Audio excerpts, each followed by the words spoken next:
ভাৰতৰ এখন গাঁও য'ত মহিলাসকলে কাপোৰ নিপিন্ধে। জানক কিয় এই পৰম্পৰা যুগ যুগ ধৰি চলি আছে। আপুনি নিশ্চয় বহুতো অদ্ভুত আৰু দুখীয়া পৰম্পৰাৰ কথা শুনিছে, যিবোৰ মানুহে যুগ যুগ ধৰি অনুকৰণ কৰি আহিছে। কিন্তু এনেকুৱা পৰম্পৰাৰ কথা কেতিয়াও শুনিছেনে, য'ত মহিলাসকলে একেবাৰে কাপোৰ নিপিন্ধে? আপুনি জানি আচৰিত হ'ব যে এই পৰম্পৰা আন কোনো দেশত প্ৰচলিত নহয়, কিন্তু ভাৰতৰ এখন গাঁৱত আৰু মানুহে ইয়াক যুগ যুগ ধৰি অনুসৰণ কৰি আহিছে। ভাৰতত অদ্ভুত পৰম্পৰা। হিমাচল প্ৰদেশৰ এই গাঁৱত মহিলাসকলে কাপোৰ পিন্ধা নাই। হিমাচল প্ৰদেশৰ মণিকৰ্ণ উপত্যকাৰ পিনি নামৰ এখন গাঁও। ইয়াত বছৰৰ 5 দিন থাকে যেতিয়া মহিলাসকলে কাপোৰ পিন্ধিব নোৱাৰে।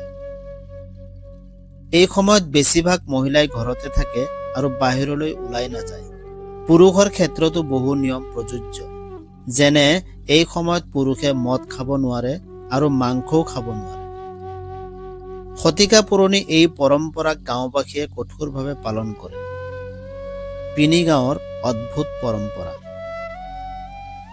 যদি এগৰাকী মহিলাই এই পৰম্পৰা অনুসৰণ নকৰে, তেন্তে কিছুদিনৰ ভিতৰতে তেওঁ কিছু বেয়া খবৰ শুনিবলৈ পায়। পুৰুষৰ বাবে এই পৰম্পৰা পালন কৰাটো অতি গুৰুত্বপূৰ্ণ বুলি বিবেচিত হয়।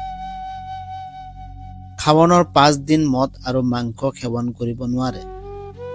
আনকি স্বামী স্ত্ৰীয়ে ইজনে সিজনৰ লগত কথা পাতিব নোৱাৰে আৰু ইজনে সিজনক চাই হাঁহিবও নোৱাৰে। কোৱা হয় যে যদি কোনো মানুহে এই পৰম্পৰা পালন নকৰে, তেন্তে দেৱতাসকলে খং কৰে আৰু সেই ব্যক্তিসকলৰ কিবা ডাঙৰ ক্ষতি কৰিব। কিয় যুগ যুগ ধৰি চলি আছে এই পৰম্পৰা? এই পৰম্পৰাৰ ইতিহাস অতি আকৰ্ষণীয়। কোৱা হয় যে যুগ যুগ আগতে পিনি গাঁৱত অসুৰৰ আতংকৰ সৃষ্টি হৈছিল। এই অসুৰবোৰে গাঁৱৰ সুসজ্জিত আৰু বিবাহিত মহিলাসকলক ধুনীয়া কাপোৰ পিন্ধি লৈ গৈছিল। এই অসুৰৰ ধ্বংসৰ পৰা গাঁৱৰ মানুহক বচাবলৈ লাহুৱা ঘোগ নামৰ এজন দেৱতা আহিছিল। দেৱতা আৰু অসুৰৰ মাজত যুদ্ধ হৈছিল, য'ত অসুৰৰ পৰাজয় হৈছিল। কোৱা হয় যে অসুৰে নাৰীৰ সন্মানত আক্ৰমণ কৰিছিল।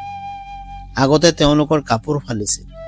এই 5 দিনত অসুৰ হত্যাৰ পিছতো মহিলাসকলে কাপোৰ নিপিন্ধে। বিশ্বাস কৰা হয় যে যদি নাৰীক কাপোৰ পিন্ধি ধুনীয়া দেখা যায়, তেন্তে আজিও অসুৰে সেইবোৰ তুলি লৈ যাব পাৰে।